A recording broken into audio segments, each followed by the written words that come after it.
매일 아침을 뉴스로 깨웁니다. 신율의 출발 새아침.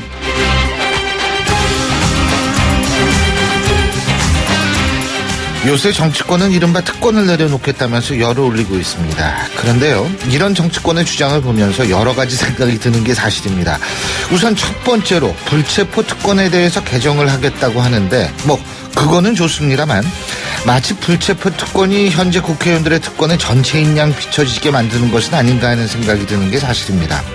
다른 특권도 문제가 되는 것이 많은데 한 가지 특권만 부각시켜서 다른 특권은 그냥 넘어가려고 하는 건 아닌지 하는 걱정이 든다는 겁니다. 둘째로 지적할 수 있는 문제는 자신들이 내려놓을 특권을 스스로 정한다는 겁니다.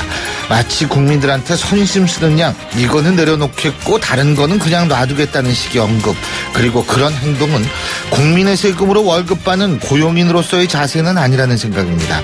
특권을 내려놓겠다면서 정치권이 지금 보여주는 행동은 자칫 스스로가 특권 책임을 증명하는 것은 아닌지 심히 우려됩니다. 신율의 출발 새 아침, 오늘 순서 시작합니다.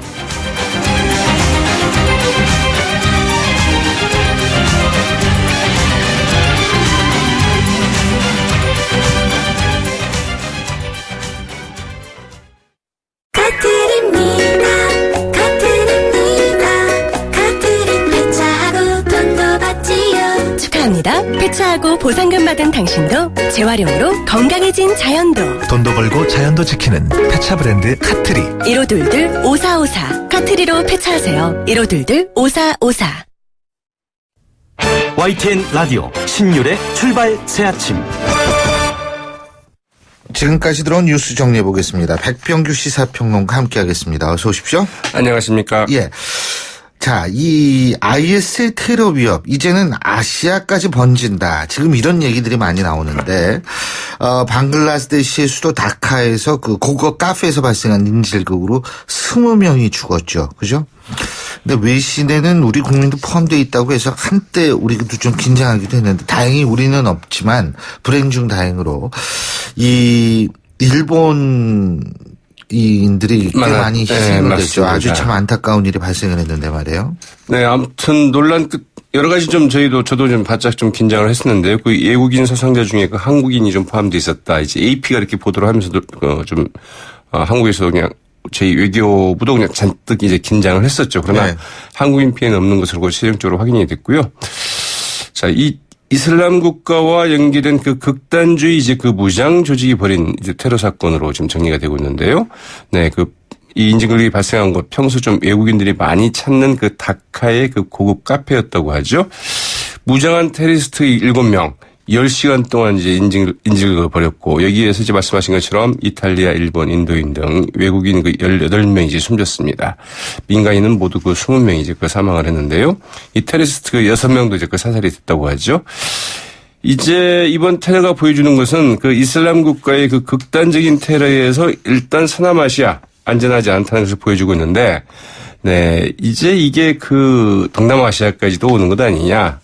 필리핀 등 이제 이런 우려들이 좀 나오고 있죠. 그리고 어제 그 바그다드의 그 상업지구에서 이 자동차를 이용한 그 자살 폭탄 테러로 115명이 숨지고 187명이 다쳤다고 하죠. 이거 점점 문제가 좀 커지는 것 같다는 생각이 들어가지고요. 그죠? 네. 예. 이 테러 문제 정말 지구상의 문제가 지금 지구촌의 가장 큰 문제죠. 네. 자, 저희가 이 문제에 대해서는 오늘 2부에서 국제분쟁 전문 PD와 함께 알아보겠고요. 자, 그리고 새누리당 본격적인 전당대회 선거 국면으로 들어가는 것 같은데 친박의 이주영 의원이 당대표 출마를 선언했죠? 네. 5호선의 중진이죠. 그 친박이 그 이주영 의원 그 경남 창원 마산 하포가 이제 그 지역구입니다. 어제 그 당대표 경선 출마를 이제 선언을 했는데요. 이 당대표 출마를 이제 공식 선언한 것은 이 비박의 김용태 의원에 이어서 이제 두 번째이죠. 이주영 의원 어제 그 당대표 출마 기자회견에서 이 통합의 리더십을 이제 강조를 했습니다. 정권 재창출을 위해서는 이 계파를 초월한 당 운영과 혁신, 이 통합이 필요하다면서 이 계파를 넘어선 통합의 리더십으로 당을 이끌겠다고 이제 밝혔는데요. 이 청와대와의 그 관계에 대해서는 민생 회복을 위해서 그 당정청 일체론으로 협력을 강화하겠다. 이제 이런 입장을 밝히기도 했죠. 아유, 근데 어쨌든 다른 친박들의 당권 도전은 안 된다. 이주영 의원이 이렇게 선을 걷는데. 맞습니다. 네, 이제 본인은 후보 단일화 안 하겠다 이 얘기죠. 네. 그렇기도 하려니와 일단은 이제 그 유력 주자로 이제 꼽히고 있는 그 최경환 의원에 대한 그 견제 예. 아닐까 이런 분석들이 많이 있죠. 이주영 의원 그 대혁신의 그 첫 관문은 책임 있는 인사들이 그 책임지는 모습을 보이는 데 있다. 이 무엇보다도 그 자숙해야 한다. 총선 과정에서 그 개파 이익을 챙기면서 그 총선 패배의 그 원인을 제공했던 분들이나 앞으로 그 당의 통합을 이루는데 그 문제를 제기하는 인사들 엄중한 책임을 묻는 당 운영이 돼야 한다고 이제 말을 했다고 하죠. 네, 말씀하신 것처럼 이제 그 친박 핵심들의 그 4.13 그 총선 책임론을 이제 그 들고 나오는 것인데요. 이 최경환, 온일철 의원 등 친박 핵심들의 당대표 출마 움직임에 이제 분명히 좀 선을 긋고 나섰다. 이렇게 볼 수 있겠죠. 근데 이게 중요한 건 최경환 의원 아니겠어요? 맞습니다. 좀 지켜봐야 될 것 같은데요. 네. 이번 주 중에 그 출마 여부를 밝히지 않겠느냐는 게 제가 언론들의 그 대체적인 관측입니다. 예. 이 최 의원 최근 잇따라 그 주변 의원들과 만나면서 이제 자신의 그 출마 여부 등에 대한 그 의견을 청취를 하고 있다는데요. 예. 네, 본인은 이제 그 전대 출마할 생각이 없다 이렇게 말하고 있는데 그러면서 이제 그 의원들을 만나서 하고 있느냐 주로 이 지도체제 개편 문제, 즉 그 당 대표와 그 최고위원을 분리해서 선출하는 지도체제 개편 문제, 그리고 이 전당대회에서 그 모바일 투표제 도입에 관한 의견을 주로 듣고 있고 자신의 의견을 말하고 있다고 합니다. 여기에 대해서 사실은 이제 불만스러운 입장을 표명하고 있는데요. 만나본 의원들은 최 의원이 관심이 없다면 뭐하러 그런 이야기를 할까? 저도 이런 그 이야기를 하고 있는 거죠. 맞습니다. 네. 그래서 이제 이 두 문제에 대해서는 그 6일 의원총회에서 이제 논의를 하게 되는데 친박 쪽에서는 이거 바꿔야 된다. 뭐 이런 이야기도 있습니다만 과연 이제 그거 바꿀 수 있을지 여부는 의문인데요. 최경환 의원의 거취는 이 6일 의원총회 분위기를 보고 결정하지 않겠느냐 이런 관측이 나오고 있죠. 국민의당 조배숙 의원도 보좌진에 가족을 채용한 것으로 드러났는데 국민의당이 막 양당을 막 엄청나게 비판을 했는데 좀 머쓱해지겠어요. 네? 맞습니다. 이 참 뭐라고 해야 될까요? 예, 그 5천 조건을 그 보좌진으로 이제 그 채용한 사실이 드러났는데요.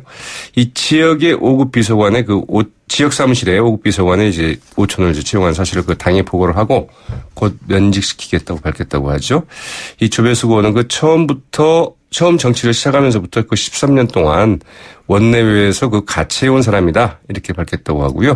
이 정동영 의원 같은 경우도 그 부인의 7천 조카를 보좌진 이 7급 운전기사로 그 채용한 것으로 확인했다고 하죠. 근데 이게 8촌까지 안 된다 그러는데 제가 볼 때 한 5촌 이상만 걸러내 되긴 될 거예요. 네. 사실 전 7촌이 누구지 모르거든요. 자, 우상호 더불어민주당 원내대표 국회의원의 특권을 내려놓겠지만 면책 특권 폐지는 안 된다. 지금 이러고 있죠? 네, 그 새누리당에서 이제 그 면책 특권까지도 폐지를 하자 이제 이런 논의가 나오고 있는 거에 대해서 이제 그 쐐기를 박은 셈인데요. 네. 어제 이제 우상호 원내대표 취임 2달 기념 기자간담회를 국회에서 하셨습니다. 이번만큼은 틀림없이 성과를 내겠다. 이렇게 얘기를 했는데요. 다만 이 면책특권 폐지 문제에 대해서는 그 면책특권은 포기해야 할 그 특권이라고 생각하지 않는다고 선을 그었습니다. 우상호 원내대표 그 헌법의 면책특권을 그 명시한 이유는 야당 의원들에게 그 정부 견제 권한을 준 것이라면서 야당 의원들이 이 정권의 문제를 제기할 때 검찰이나 그 사법기관을 그 피할 수 있도록 권한을 명시해야 용기 있게 이야기할 수 있다. 이제 이렇게 덧붙였다고 하죠.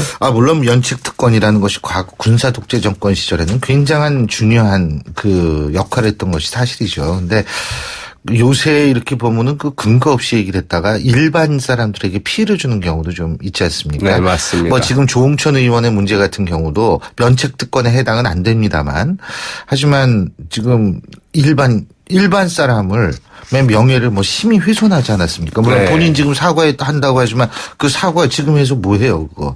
그렇기 때문에 제가 볼 때는 이 부분도 무조건 안 된다라고 보기보다는 좀 명확한 통계 이렇게 기여를 한 적이 있고 또 이런 부작용이 있는 적이 있다. 자, 여러분은 어떻게 생각하십니까? 하고 국민들의 의견을 묻는 자세가 좀 필요하지 않을까 하는 생각이 듭니다. 예. 오늘 말씀 여기까지 듣죠. 고맙습니다. 네, 고맙습니다. 예, 지금까지 백병규 시사평론가였습니다.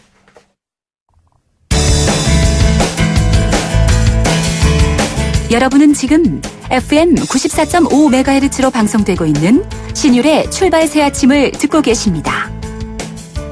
의견 주실 분은 짧은 문자 50원, 긴 문자 100원의 이용료가 드는 휴대전화 문자 메시지 우물정 0945번으로 의견 남기실 수 있습니다.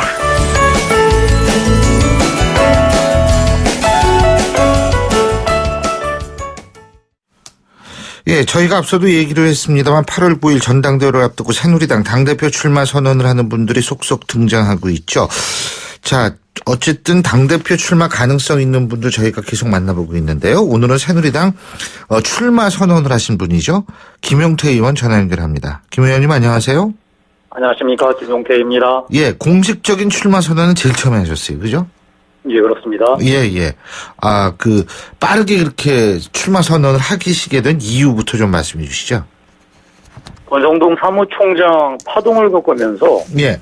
더 이상 우리 당내에서 특정 계파가 패권을 휘두르면서 당을 엉망으로 만드는 것을 볼 수가 없었습니다. 그래서 이 새누리당이 다시는 특정 계파의 이익에 의해서 좌지우지되는 것을 막고 국민의 정당으로서 뚝 설 수 있도록 제가 모든 걸 해보려고 나서게 되었습니다. 아니 권성동 사무총장 전에 이미 김용태 의원께서도 혁신위원장 그만두시지 않으셨습니까? 그죠? 네, 그렇습니다. 예, 그게 제일 제일 첫 번째죠, 사실은. 이 시기적으로. 일련의 과정들이 있었죠. 지난 총선 때 그 막장 공천을 우리가 겪고 나서 얼마나 많은 국민들이 그냥 아무런 힘도 써보지 못하고 쓰러지지 않았습니까? 그 연후에 또 사실 국민의 이 드높은 혁신 요구에 부응하기는커녕 이 막장 공천을 주도했던 사람이 오히려 혁신을 가로막지 않았습니까? 따라서 이런 것들은 이 국민과 당원 앞에서 누가 이 당을 이끌어가는지 모른지 정정당당하게 심판받아야 때가 이제 도래한 겁니다. 이주영 의원도 당대표 출마 선언했죠, 그죠?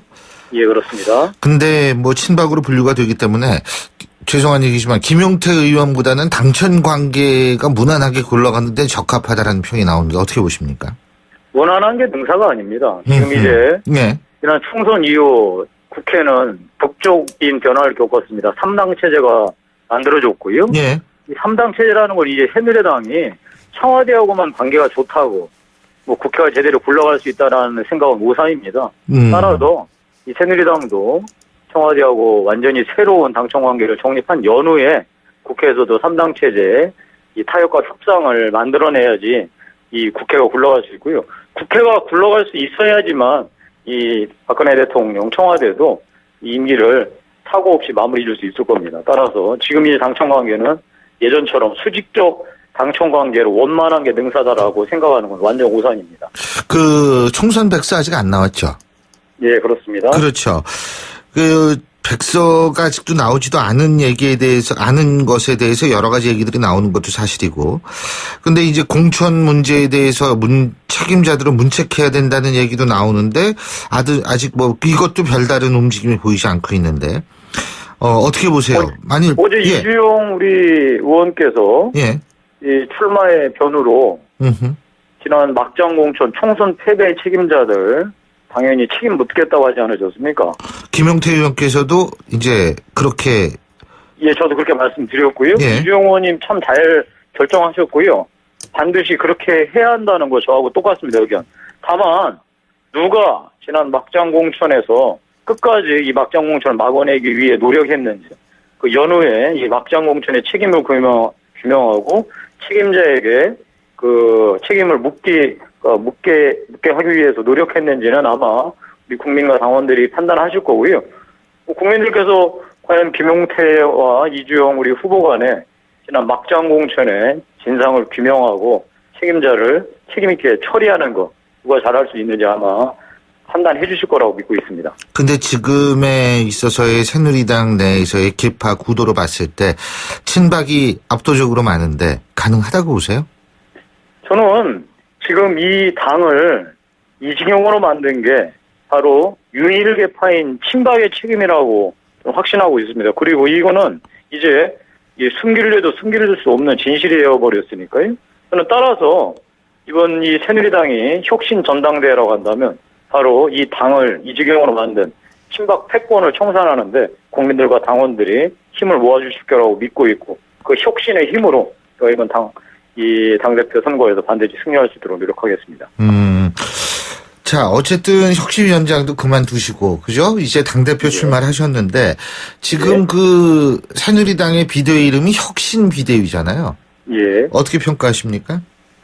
처음에 제대로 활동하지 못한다고, 언론에서 질타도 받고, 사실 많은 우여곡절이 있었는데, 지난 7명의 탈당파들 일괄 복당시키면서 어느 정도 체면은 이제 세운 것 같습니다. 중요한 건 앞으로 이 근데 그것 전당대회에서 때문에 또 권성동 사무총장이 그만뒀잖아요. 그러게 말입니다. 그래서 여러 가지 이제 우여곡절을 겪고 있는데요. 이제 마지막 마무리 잘해야 됩니다. 끝내기 한 수를 잘 둬서 저는 혁신비대위가 소개의 성과를 거뒀다고 평가받기를 바라는데 그러기 위해서라도 이번 전당대회 여러 가지 룰 문제랄지 여러 가지 흥행 문제에 이 비대위가 전력 투구하기를 바랍니다. 룰과 흥행을 말씀하셨는데 시기적으로 흥행은 좀 힘들잖아요. 올림픽 할 때 하기 때문에. 지금 당연히 시기적으로 어려움도 있는데요. 지금 바꿀 수는 없는 노릇일 테니까. 다만 룰 문제에 있어서 여러 안팎의 우려들이 있는데 깨끗하게 정리해서 그런 것만이라도 그 국민들과 당원들에게 심려를 끼치지 않는다면 그나마 혁신비대위가 제 역할을 했다 평가받을 수 있을 것 같습니다. 자, 룰 문제 같은 경우에는요. 지금 이제 집단지도 체제냐 단일성 집단 체제 이거부터 정리가 돼야 되고 모바일 투표 할 거냐 말 거냐 이런 부분인데 예. 어떤 의견이십니까? 저는 선수로서 룰에 대해서 왈가왈부하지 않겠습니다. 그게 최소한의 선수의 저는 자격 요건이라고 생각하니까. 다만 혁신비대위가 당의 체면을 생각한다면 본인들이 원래 결정했던 내용들 담대하고 떳떳하게 이 문제를 풀어나가기를 바랍니다. 왜냐하면 지금 현재 새누리당은 이 공식 기구가 합법적 절차에 의해서 내린 결정마저도 특정 계파, 특히나 일부 강경파가 목소리를 내고 집단행동을 하면은 어쩔 줄 모르고 질질 끌려다니는 모습을 한두 번 보여줬습니까? 따라서 저는 이 비대위가 이번 전당대회 룰 문제에 있어서는 본인들이 떳떳하고 담대하게 이 문제를 풀어나가기를 진심으로 바랍니다. 떳떳하고 담대하게 풀지 만일 못한다라고 가정을 한다면 예? 네. 선수로서 얘기 안 한다. 그냥 거기 그냥 가실 거예요? 인정하고? 아닙니다. 저는 이 많은 지금의 당원들의 이 당의 구성원들이 이 부분이 새누리당의 이제 마지막 남은 혁신의 기회라고 생각하고 있으니까요. 아마 제대로 가는 방향으로 가지 않는다고 한다면 아마 이걸 막아낼 거라고 확신하고 있습니다. 그리고 비대위도 그런 국민들의 바람과 당원들의 바람 함부로 거스르지 못할 거라고 생각합니다. 그럼에도 불구하고 만일 계속 밀어붙인다면 어떻게 일부 세력이 뛰쳐나갈 가능성도 의원총회에서 결론이 날 텐데요. 예. 의원총회에서 아마 국민과 당원들의 이 뜻과 이 생각, 이 기본적인 상식에 벗어나는 일을 있을 거라고 확신하고 있습니다. 근데 제 얘기는 만일 상식에 벗어나게 된다면 일부 세력이 뛰쳐나갈 가능성은 있다고 보세요? 아니요. 일부 세력이 아니라 그 일부 세력이 나가야죠. 그 지금 이 당원과 국민들의 상식에 벗어나는 행동을 한 사람들이 나가야지. 왜 이 당을 지켜왔던 사람들이 나갑니까? 그건 말이 안 되는 소리입니다. 예. 자, 그리고 어쨌든 지금 주제를 약간 좀 다른 것도 좀 여쭤보겠습니다. 예. 지금 친인척 보좌관 채용 논란으로 지금 일파만파로 이게 커지고 있고 그래서 특권 내려놓는다 그러는데 자, 그 면책 특권 필요하다고 보세요? 저는 면책 특권 이제 내려놓을 때 됐습니다. 왜냐하면 제가 이 국회의원 3번 하면서 많은 분들이 면책 특권을 어떤 식으로 쓰는지 잘 보았습니다.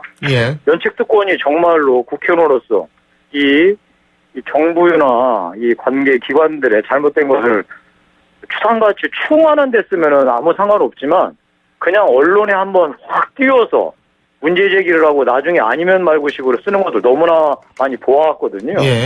저는 따라서 본인이 정말로 정정당당하다면 왜 상임위장이나 본회의장 말고 밖에서 얘기를 못합니까? 밖에서 얘기했을 때 혹시 나중에 사실관계 틀리면 명예훼손이나 허위사실 유포로 처벌받을까봐 지금 우리가 면책특권을 쓰는 거 아니겠어요? 저는 만약에 본인이 당당하다고 한다면 그리고 본인이 이 정말 국가기관과 정부를 상대로 추상같이 추궁하려고 한다면 면책특권 뒤에 숨지 말고 당당하게 하는 게 맞다고 생각합니다. 지금 조홍천 의원 문제도 있지 않습니까? 예. 그 멀쩡한 사람 성추행 이 문제로 이렇게 몰아가가지고 예. 결국은 사과하는 사태까지 벌어졌는데 사과한다고 실추된 개인의 명예가 회복이 될까요? 이런 문제. 안 되죠, 당연히. 그런 경우에는 저는 동료 국회의원에 대해서 이런 말씀 드려도 죄송하지만 법적인, 다음에 형사는 물론 민사적인 이 책임까지 져야 되겠죠. 저는 이런 부분에 대해서 자꾸만 우리가 국회의원은 뭐 여러 가지 그 이유 때문에 면책받는 형식으로 간다면 국회의원을 누가 믿겠습니까? 그리고 이 부분에 대해서 우상호 더민주 원내대표에게 묻겠는데 이 부분이 지금 무슨 뭐 독재 시대 때 재갈 불리려고 했던 그런 일에 대한 면책특권이 아니잖아요. 예. 이런 부분은 정말 우리가 국회에서 이제 특권 내려놓기에 대한 국민적 요구가 빗발칠 때 지금 해야 됩니다. 제가 재작년에 보수혁신위원회 새누리당을 해봤는데 하늘 아래 특권 내려놓기 혁신안은 이미 다 나와 있습니다.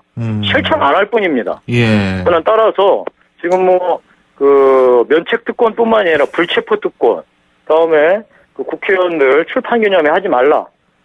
이런 것들 다 지금 안은 나와 있으니까요. 예. 저는 이번에 이 국회 1호 법안으로 이런 것들 다 통과시켜서 국민들께도 최소한 국회의원들이 무언가 정신 차렸구나라고 하는 말 들을 수 있도록 여야 간에 빨리 협상해서 특권 내려놓기 법안들 통과시키길 바랍니다. 예, 아주 참 속이 시원하게 말씀 잘해주셨는데요. 어쨌든 이거는 지금 혁신안이 없는 게 아니라 실천의 문제이고요. 이 실천을 여야 원내대표 만나서 바로 국회의장하고 같이 해가지고 1호 법안을 올리자라고 결정하면 바로 되는 일입니다. 예, 잘 알겠습니다. 예, 오늘 말씀 여기까지 듣죠. 고맙습니다. 예, 고맙습니다. 예, 지금까지 당대표 첫 번째 출마 선언하신 분이죠. 새누리당 김용태 의원이었고요. 신율의 출발 새 아침 1부 순서 여기서 줄입니다. 잠시 뒤 2부에서 뵙겠습니다. 록비드 면역은 높아도 안 돼요.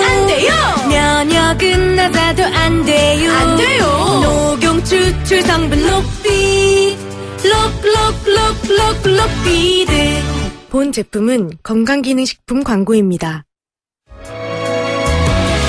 안녕하세요, 마마무입니다. 진학과 시험이 고민이신 분들을 마마무가 응원합니다. 내가 폴리텍 나의 꿈은 폴리텍 세상을 바꿔가는 모든 기술 폴리텍 대학 함께 가요. 누구나 원하는 최고의 인재 여기 아름다운 그대가 있어요. 미코텍 폴리텍 난 그대만의 폴리텍 이 캠페인은 고용노동부와 한국폴리텍대학이 함께합니다. 소통의 아침을 여는 공정한 목소리 신율의 출발 새아침. 신율의 출발 새 아침 2부 순서 먼저 광고부터 들으시죠. 베이스 도르코 면도기 도르코 베이스 면도기 베이스 안전하고 부드러운 대한민국 면도기 안전하고 부드러운 면도 그 이상을 경험하세요. The Shaving Innovator, Dorco Pace. 온도와 습도를 항상 일정하게 유지시켜주는 항온항습기 전문기업 AR. 전산센터, 반도체 공장, 미술관, 박물관, 귀중품 보관실을 30년 축적된 기술로 AR이 지켜드립니다. 24시간 확실한 서비스 보장 031-497-0561 안녕하세요. 임시안입니다. 시원한 폭포 소리가 들리세요? 있는 그대로의 자연스러움을 간직한 폭포처럼 맑고 깨끗한 칠성 사이다가 우리 곁에 있습니다. 변함없이 맑고 깨끗한 칠성 사이다. 예, 다시 월요일이 왔습니다. 월요일 아침 출근길이죠. 7시 37분 56초 지나고 있는데요. 교통 상황 알아보겠습니다. 김정일 캐스터. 네, 출발 새 아침 교통정보입니다. 월요일 아침답게 곳곳에 교통량이 조금 많은 편입니다. 특히 내부순환로 성산대교 쪽으로 오늘 유난히 정체가 심한 편인데요. 종암분기점부터 연희램프 지날 때까지 조금 긴 구간에서 시속 20-30km 미만으로 정체가 되고 있고요. 반대편 성수동 쪽으로 이동하는 길도 홍제램프부터 홍지문 터널 지날 때까지 속도 내기가 어려운 상황입니다. 이어지는 서부간선도로 외곽 쪽으로는 양평교에서 오목교까지만 짧게 밀리고 있고 도심 쪽으로는 고척교에서 목동교 지날 때까지 차간 거리를 좁힙니다. 강변북로 구리 쪽으로는 가양대교부터 동작대교까지 정체가 되고 있는데요. 올림픽대로도 비슷하게 밀립니다. 반대편 강서쪽으로 가는 길도 올림픽대교는 현재 암사대교 부근부터 밀리기 시작해서 청담대교, 동호대교부터 반포대교까지 올림픽대로 강서쪽으로 정체가 되고 있고요. 강변북로도 현재 광진교 이전부터 청담대교, 성수대교에서 한강대교까지 시속 20-30km 안팎으로 이동을 하고 있습니다. 출발 새 아침 교통정보였습니다. YTN 라디오 신율의 출발 새 아침. 예, 불과 몇 시간 전에 이라크 수도 바그다드에서 연쇄 폭탄 테러가 발생을 했죠. 수백 명의 사상자를 낸 것으로 지금 알려지고 있고요. 그리고 방글라데시에서는 바로 또 얼마 전에 인질극이 벌어져서 정말 처참하게 고문을 하고 살해하는 아주 끔찍한 일들이 발생을 했습니다. 이런 테러, 순위파 극단주의 무장 세력인 IS, 이슬라믹 스테이트가 자신들이 저지른 일에 이렇게 주장을 하고 있는데, 자, 이 IS라고 불리는 이 집단의 영향력이 이제는 진짜 아시아까지 뻗치게 된 건지, 분쟁 지역 전문 PD시죠. 김영미 PD 전화 연결해서 자세한 얘기 들어보겠습니다. 안녕하십니까? 네, 안녕하십니까. 김영미입니다. 예. 이 지금 방글라데시에서 벌어진 테러도 IS에 의한 것은 맞죠? 예? 네, IS에서 공식적으로 자신들의 테러라고 밝혔고요. 그리고 인질극 당시에 안에 사진들을 공개했는데요. 이걸로 봐서는 IS와 관련이 아주 상당히 깊고 혹은 IS의 세포 조직 중에 하나 조직이 저지른 일이 아닌가 이렇게 추측이 됩니다. 그 세포 조직이라고 말씀하셨는데 그렇다면은 이게 지금 있잖아요. 그 외로운 늑대라고 얘기하는 자생적인 테러를 저지르는 집단이 있고 IS 중앙에서 명령을 받아가지고 움직여서 테러가 일어난 경우가 있는데 뭐라고 보십니까 이번 방글라데시 테러는? 네, 이번 방글라데시 테러를 좀 이해하려면 시리아 상황을 먼저 짚어봐야 되는데요. 네. 시리아에 있던 IS 관련자들 혹은 IS 전사들이 폭격이나 연합군의 폭격이나 아니면 대규모 그런 검거 작전 그런 것 때문에 시리아에서 있지 못하는 상황이 되니까 자신의 나라들 귀국 테러라고 불리는 자신의 나라들로 이제 돌아가서 테러를 하는 형태입니다. 그래서 보통 외로운 늑대라고 불리는 자생적인 테러리스트들 같은 경우 생각은 있는데 기술은 없거든요. 근데 시리아에서 돌아온 사람들이 기술을 전해주면서 그 생각을 부추기게 되는 거죠. 그래서 시리아에 한 번도 안 갔다 오더라도 그런 사람들을 접하게 되면서 테러리스트로 가는데 금방 진행이 되는 걸로 지금 알려져 있습니다. 그래서 방글라데시 테러 같은 경우도 방글라데시 출신 IS 대원이 다시 방글라데시 들어와서 이들을 다시 조직을 해서 지금 테러까지 온 것 같은데요. 사실 이렇게 가는 시간이 그렇게 많이 걸리지도 않습니다. 특별한 기술이 고도의 기술이 필요한 게 아니기 때문에 본인의 신념만 부추겨준다면 얼마든지 할 수 있기 때문에 IS가 지금 최근 가장 독려하는 방법 중에 하나고요. 이러다 보니까 시리아하고 이라크에서만 IS가 극성이었는데 이제는 전 세계로 조금씩 퍼지고요. 그동안 테러하고 상관이 없었던 나라들조차도 이제는 IS 테러가 일어나게 된 거죠. 그렇다면 뭐 이게 지금 IS 이쪽이 동남아시아 쪽으로 이미 손을 뻗었다 이렇게 봐도 되는 거예요? 우리 전 세계에서 가장 무슬림이 많은 나라가 인도네시아고요. 예. 필리핀에도 일부 이제 이슬람 세력들이 있고요. 말레이시아도 있고 뭐 있는 데는 많죠. 네네. 그런 곳에서 이라크나 시리아 쪽으로 IS 전사로 갔던 사람들이 다시 돌아오면서 자신들의 나라에 다시 그 IS 말하자면 프랜차이즈 형식으로 자기 브랜치를 만드는 거죠. 그러다 보니까 동남아에 있는 그런 국가들조차도 이제 앞으로는 안심하기 힘든 상황이 된 겁니다. 그러니까 이게 세계로 쫙 퍼지니까 이제 그렇다라는 말씀이신데요. 그죠? 그게 이제 저건데, IS, 그렇다면은 이게 사실 그런 조직들도 다 IS의 공식 조직으로 볼 수 있는 건가요? 이게 공식 여부야 중요하지 않겠습니다만. 네네네. 예. 일단 IS 측에서 어떤 비밀리에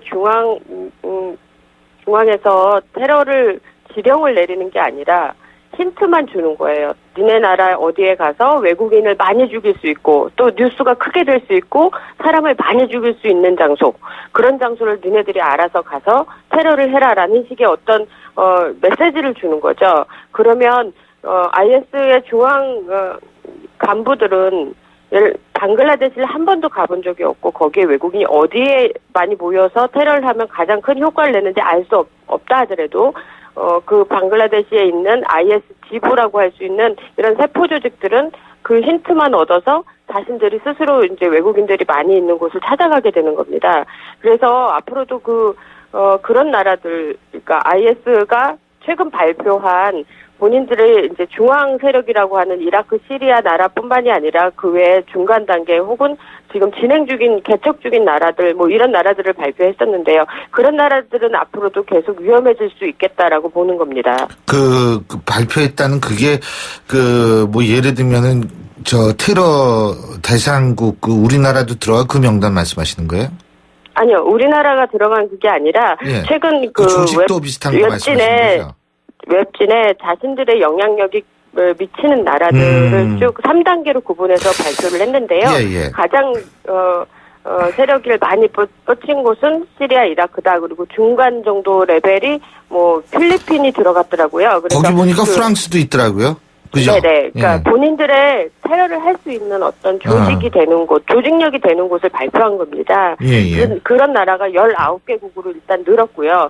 전에는 시리아, 이라크 두 개 국가밖에 없었지만 2년이 지난 후에 IS가 지금 건국한 지 2년 됐잖아요. 알겠습니다. 예, 그래서 한 19개 국가가 된 겁니다.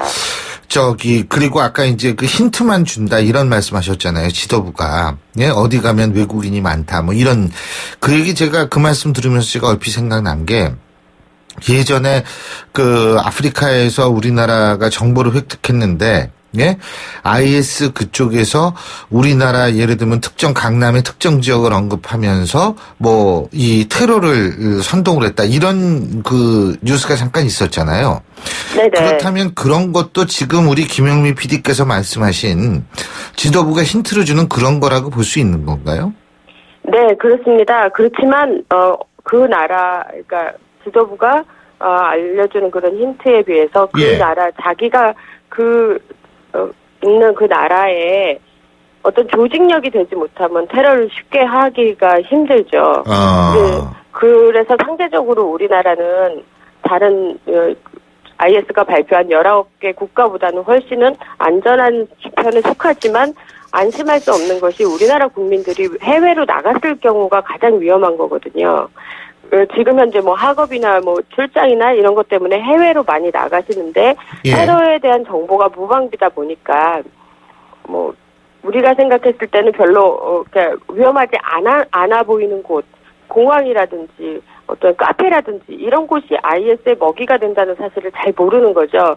그러다 보면 우리 국민의 피해도 생길 수 있어서 이런 정보들을 좀 많이 알아야 해외 나가서 IS 테러에 조금은 피할 수 있지 않을까 그렇게 생각을 합니다. 앞으로 그러면 IS의 테러는 범위와 이런 것들이 점점 넓어질 수밖에 없다라고 생각하시는 거죠? 그죠?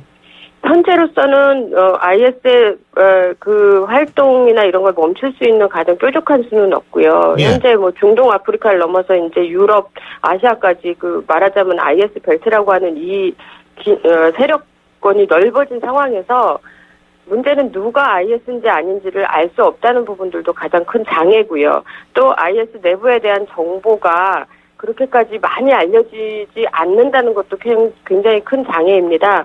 그러나 우리 국민들이 해외로 나갔을 때 그 나라의 랜드마크 같은 곳 혹은 외국인이 많이 가는 곳, 그리고 사람들이 밀집해서 있는 곳, 혹은 특정인 날 이럴 때 좀 조심을 해야 되지 않을까. 지금으로서는 그런 방법밖에 없습니다. 근데 그 관광 가면은 아무래도 랜드마크도 가게 되고 외국인들이 많이 몰리는 곳이 그만큼 관광의 요충지라는 얘기 아니겠어요?